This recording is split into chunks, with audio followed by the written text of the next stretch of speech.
Boobs ni Cutie. Ay, boobs. Boobs ni Cutie. Ang pares ang boobs ni Cutie.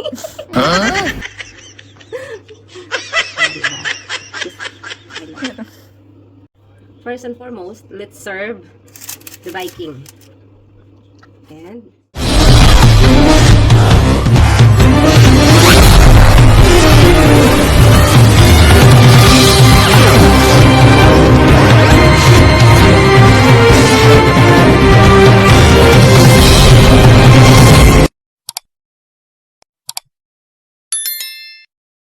hello guys, welcome back again to my channel. As you can see, I am kneading a dough.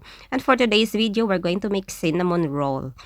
And I'm sorry if I haven't able to show you the ingredients that I use, but I have it in your screen. As you can see, it's because I think I accidentally deleted that part of the video where I am showing the ingredients that I use in this cinnamon roll, but you can have it there in your screen.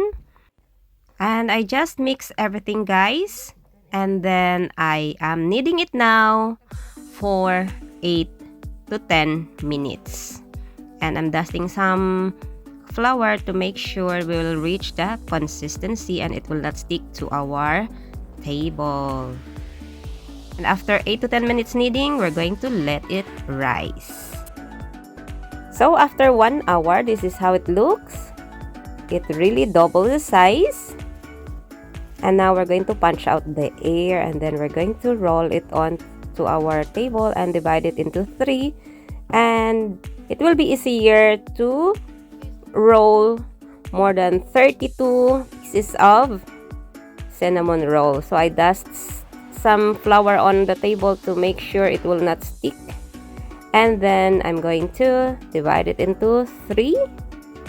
After that, I'm going to roll and flatten this one to make it rectangular size. And then we're going to fill the fillings. It's very easy. The fillings are just melted butter, 1 cup of white sugar, and 1 teaspoon of cinnamon powder. I am not using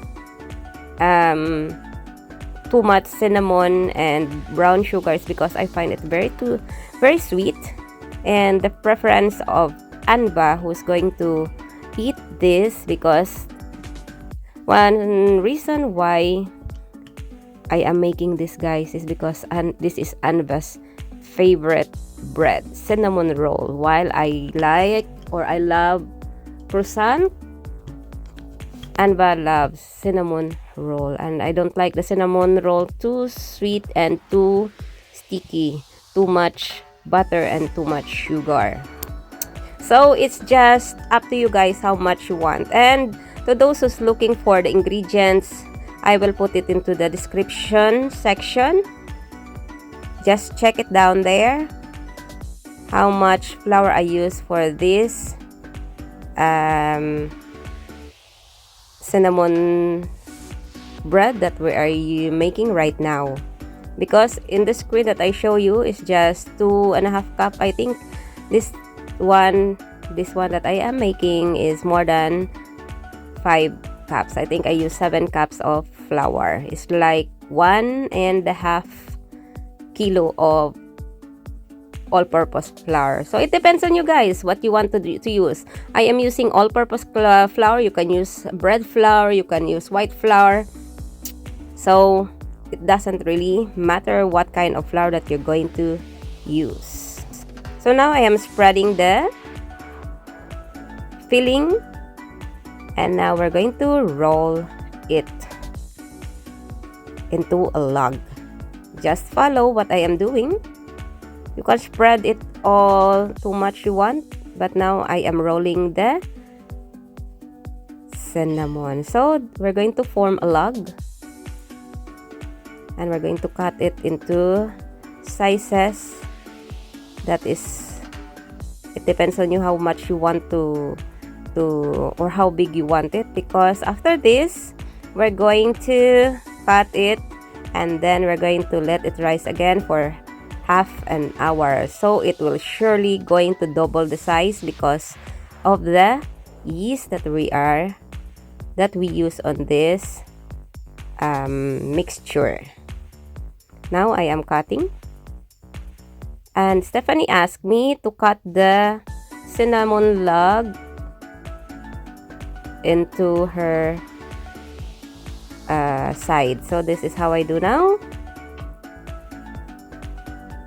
So if you find it, the first two cuts will be smaller, don't worry guys, you can add the rest of the sides. It's because it's just going to stick to each other. And now that's how it looks. We're going to cut it properly, and Stephanie is helping me while she's holding the other hand on her other hand the camera.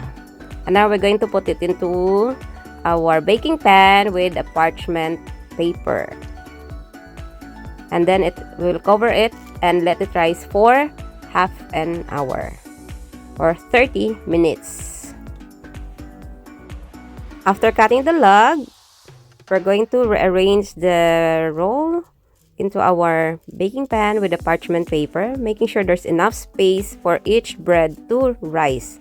And after 30 minutes, this is how it looks. It doubled the size. And now for the coating and for the glossy effect, spread or coat each bread with a beaten egg and sprinkled it with sugar pearl. They call it sugar pearl or pearl sugar. It will helps it crispy and extra yummy. So sprinkled, and once it's done, make sure that you have your oven preheated for 220 degrees, and you can bake the bread into 10 to 15 minutes. So now let's bake it. This is actually teamwork between me and Stephanie, as now she's helping me setting the timer 15 minutes into the oven. And a few moments later, after 15 minutes, look, it smells so good. Our cinnamon roll is ready. Careful, look at the color, perfectly baked. Now it's time for the second batch. We made around 36 pieces of cinnamon out of 7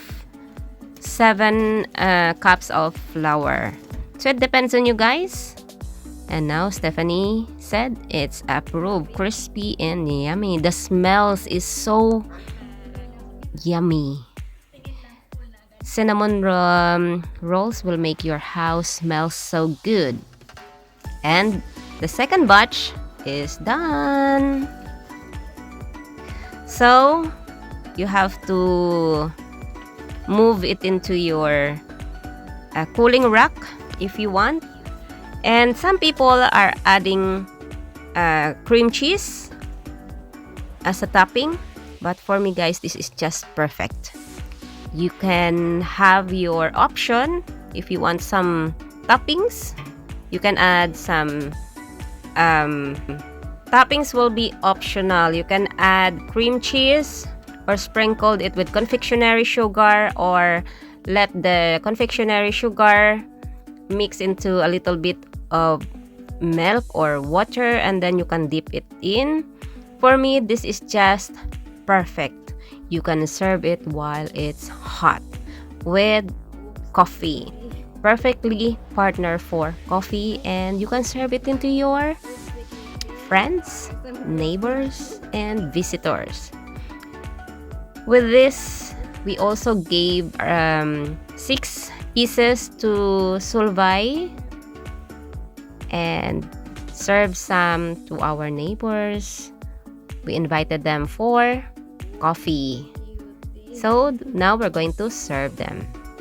Yum yum. So this is how much we make out of that 7 cups of flour. Yummy, and I hope you enjoy, guys. So, this is it. Thank you for watching. Bye! Boobs ni Cutie. Ay, boobs. Boobs ni Cutie. Ang pares ang boobs ni Cutie. First and foremost, let's serve the Viking. And let's take this one because this is the style that he likes. Ma boobs.